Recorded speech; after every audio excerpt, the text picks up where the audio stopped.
of new things will we be witnessing here today in our third series of the day? The drafting phase officially begins.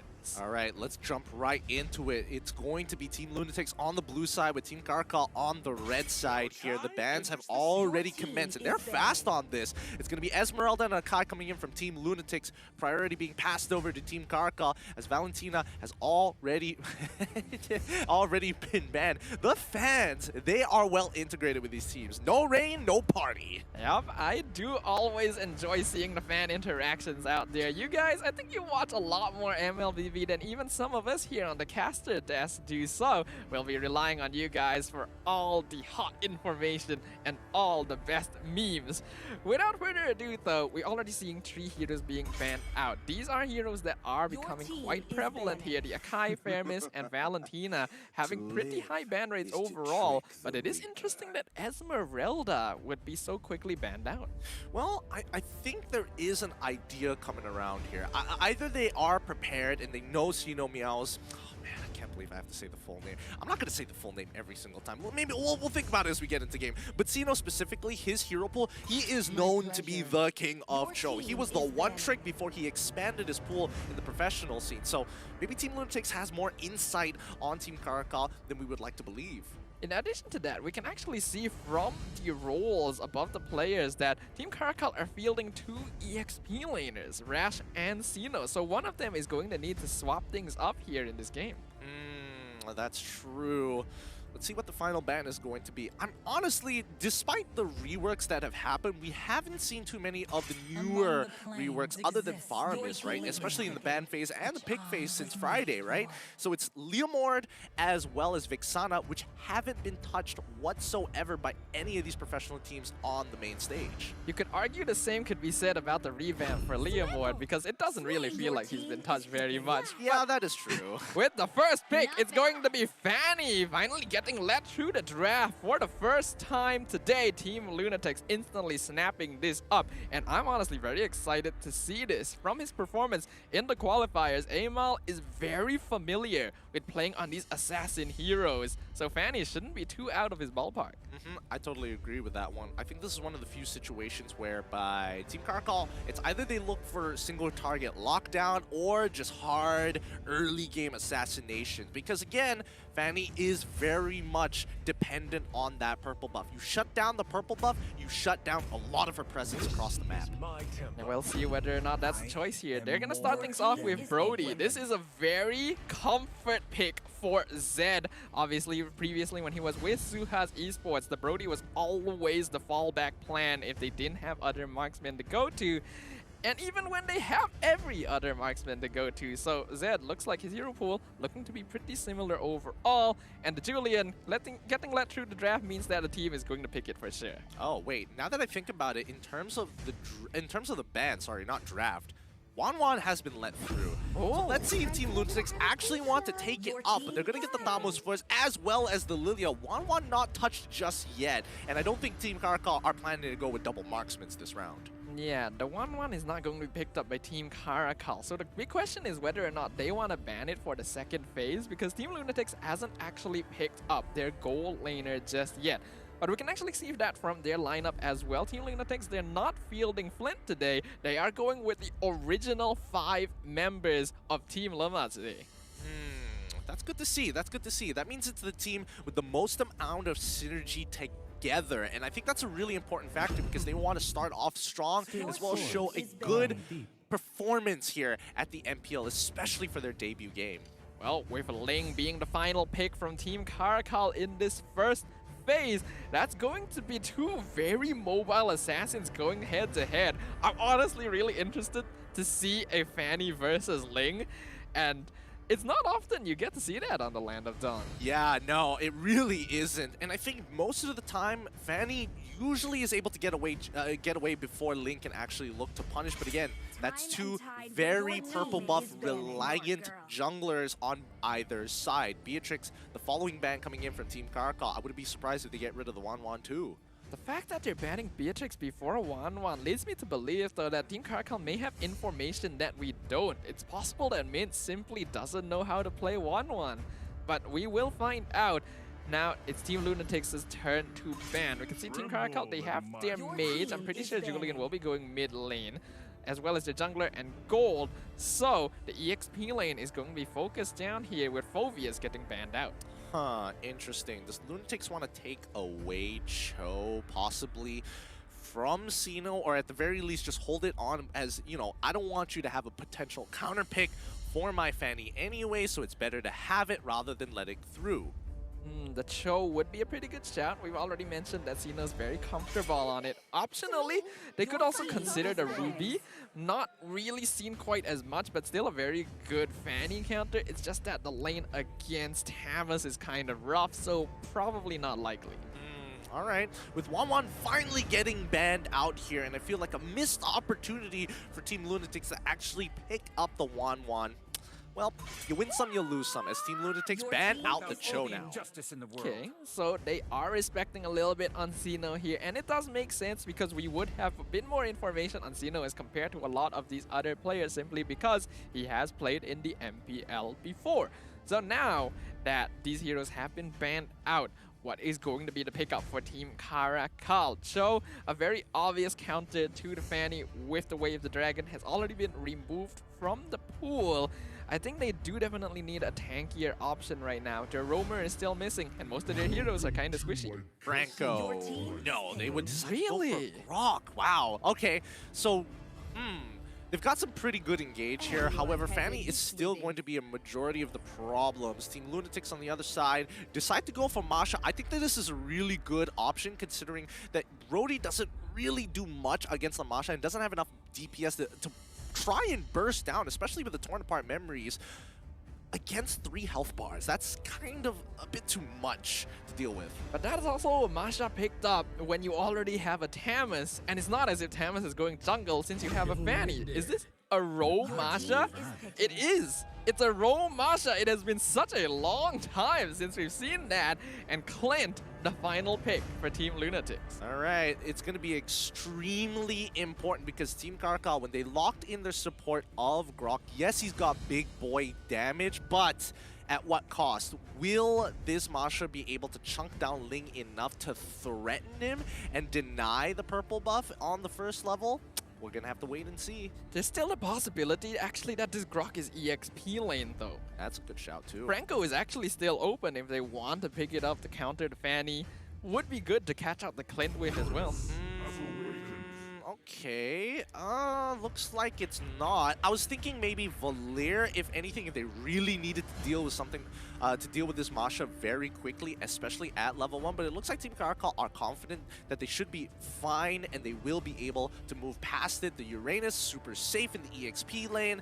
Not to mention that they also have Brock. Let's see how this early game is going to go, because Team LUNATIX, they've got a bit of an advantage here. I'm personally very curious to see whether or not Masha is still that hero that's gonna run into the enemy jungle and harass the jungler out of lane, considering that a lot of things have changed with the hero and with the meta overall since we saw roaming Masha become a thing. But now that the draft is already complete, both these teams are ready to enter the land of Dawn. On one side, we can see Team LUNATIX going to have a very strong composition playing around the Fanny. High mobility, high damage. Whereas on the opposite side, you could say pretty much the same. The Ling and the Julian are going to be heavy points of contention and heroes that you have to pay a lot of attention to once you hit that mid-game. Let's enter the land of Dawn for our third and final series of the day. All right, let's jump right into it here. Our final series of the day, the debut of both Team LUNATIX and as well Team CARACAL.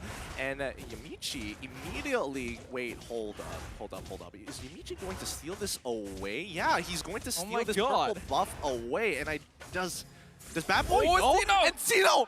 He ends up dying! That's a little too early, but it's too late. Yamichi unable to take away the purple buff in time. And Meow, so I say Meow, everybody is Meow. Ken is gonna jump right in and use his retribution to steal it away. Remember our wager, if I mess up a skill name, Shaw call it the next time I'm with you because I don't trust Icy Baby. I can't believe that you're actually gonna go through That's how confident I am. We will see. But yeah, that was a little unfortunate. Oh, Zed taking a lot of damage here, forced to flicker away to avoid getting taken taken out by Mint. Meanwhile, we can see that Yamichi and Rain gonna be roaming together, applying a lot of pressure. Xeno looks like he is indeed going to be playing in the roam position here. Yep, I think so far it's been so good, especially for Team CARACAL. They haven't really been punished too hard, and at the end of the day, even though they did lose Xeno early on, it doesn't mean that he's completely out of it. He is just a roamer for now. Ken, though, he's playing it slow. He's going to allow Imal to actually take away one of his camps. It doesn't mean it's the end of the world. However, he needs to get that level 4 sooner rather than later. Now, actually, I think Ken did secure that camp. He had to use his retribution to get it, but he was still able to finish it off. So at the very least, he's not too behind at EXP. But Mint now going to be taken out potentially. Tempest of Blades invested. That's a 1v3. No way he's getting out of that one. Yep, Xeno once again keeping eyes on where the rest of the team members are. As we can see that Rash is taking his sweet time.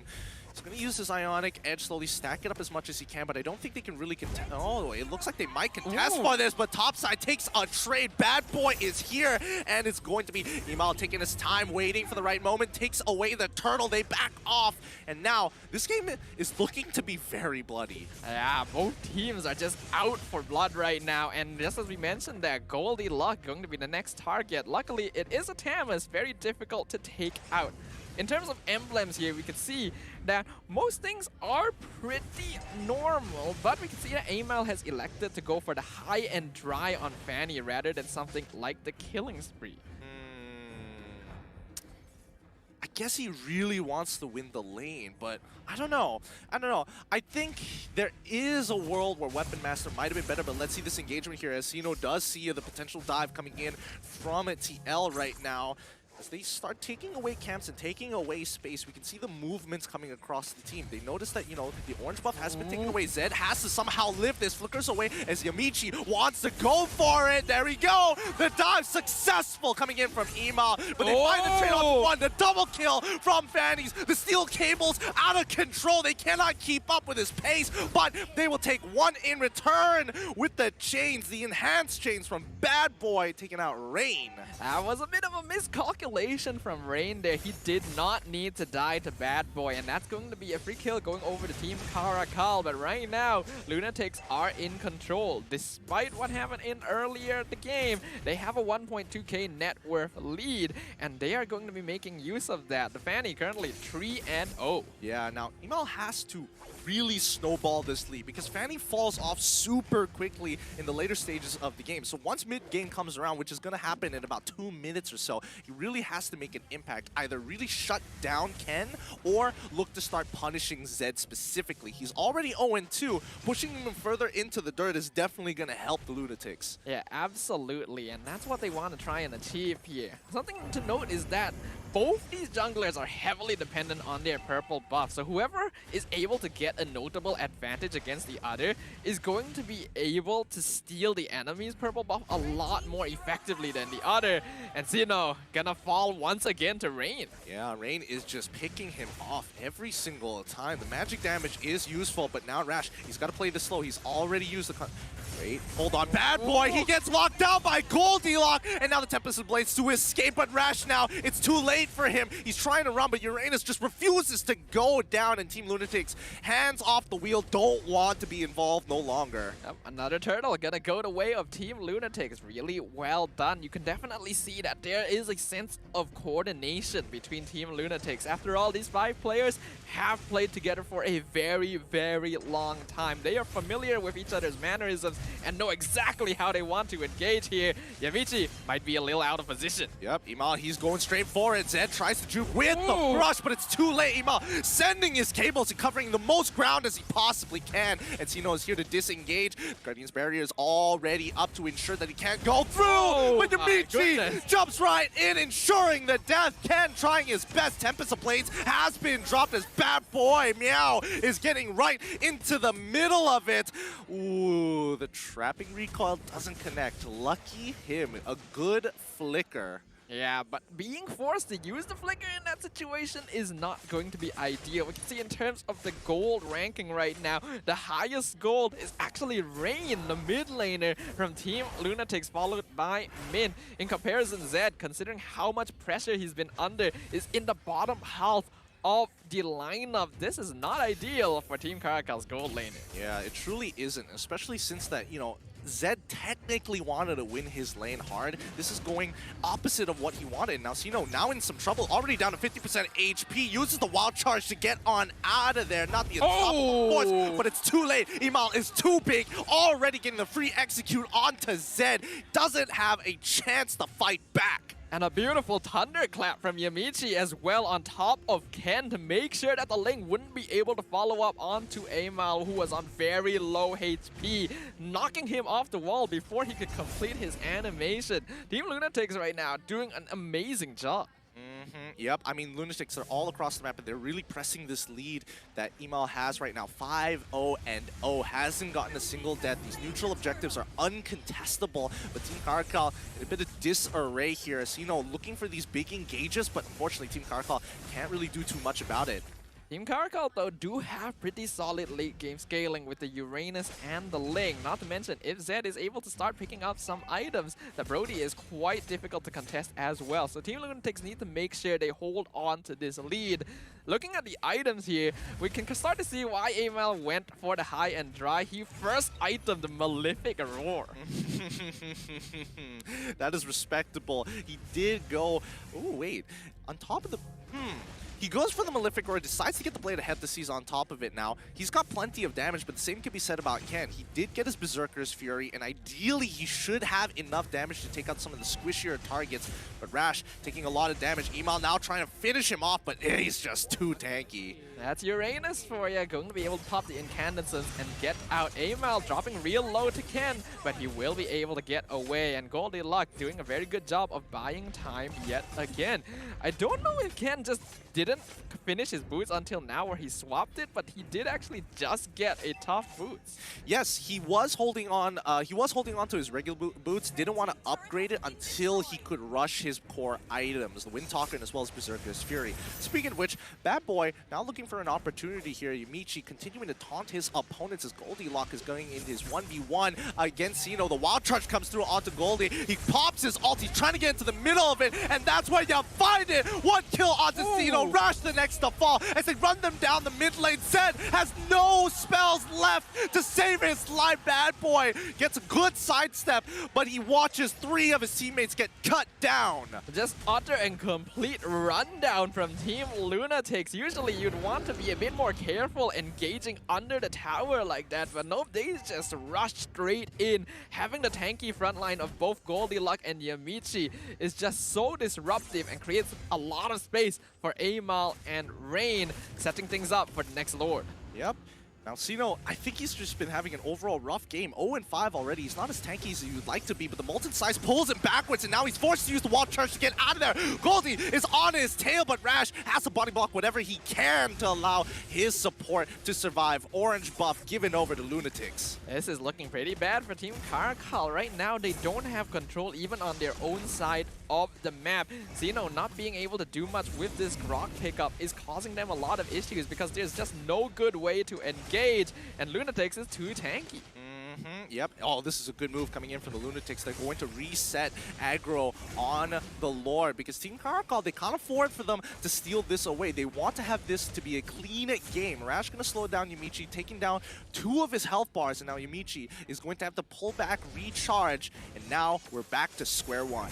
That's good discipline coming out from Team LUNATIX and Team CARACAL as well, recognizing that all they have to do is reset the Lord because a lot of cooldowns have to be used in order to take it down to half HP in the first place. But the AI winning prediction right now is leaning heavily in favor of Team LUNATIX, even though it is only about a 5k net worth lead. Okay, I mean, this is taking into a lot of things into consideration. The number of structures, as well as neutral objectives obtained, gold earned by certain players. Rain right now is currently sitting high on that damage chart, but Rash, once again, getting chunked out by Goldie, who pops the Vengeance rather early. So that means that Team CARACAL don't have to worry about Goldie being impenetrable just yet. As soon as Woli is able to get his ult back up, I think Team LUNATIX are going to go for a full commitment to maybe try and get a fight. I mean, look on bot side. We've got a split push going from Emal. Yep, Emal's just going to consistently push out that bottom lane, forcing Ken to respond to it and getting quite a lot of farm for himself as well. The Fanny is huge right now, still 5-0 at this stage of the game. Team LUNATIX, they're just continuing to dance around this Lord. I don't think they want to go for full dive until this vengeance on Goldilocks comes back up. Third item just being received by Ken, but that's going to be Lord falling into the hands of the LUNATIX. They're unable to do too much about it. Team CARACAL just have to back off, and Ken, nowhere to be seen, cannot contest this neutral objective. The big question now for Team CARACAL is, typically in a 6k net worth difference, it's still very possible to make a comeback, but what do they need to do to make that comeback in the first place? I think a lot of it has to do with just shutting down Rain. Emal will eventually run out of gas, so I think if Team CARACAL just play their timers, they're going to get to a point where they should be able to sustain through most of it. However, I will say that the LUNATIX, their scaling is very scary. Yamichi right there, 1v3 against Team CARACAL, and he's absolutely fine. Still has all of his health bars. They're now breaking down the mid tier 2, and with the Lord pushing down bottom, Team LUNATIX want to get as many objectives as possible. Yamichi buying a lot of space. Beautiful synchronization of the minion waves just crashing in. They get some damage, but Sino so very low. Forced to flicker out of their playmaking capabilities has been dropped.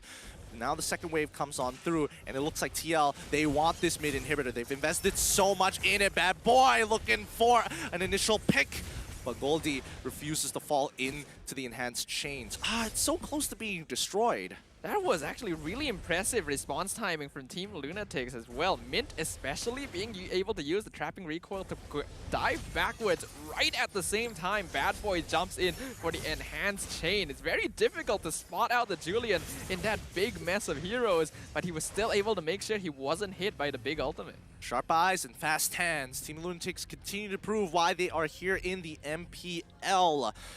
Rest of Team CARACAL, though, I'm a little worried. Their lineup, I don't think will be able to outscale Team LUNATIX, even though Emal will eventually fall off and his snowball is now slowly coming to an end. People like Rain, people like Yamichi, and especially Mint are going to become more valuable. I think even Goldilocks is actually going to scale kind of well here because he's in such a comfortable position. He went for the Demon Hunter sword as a third item. Okay, I can respect that. Let's see the Lord push advantage here. Only 1.9k of gold earned, but look at that tower damage, 17,000.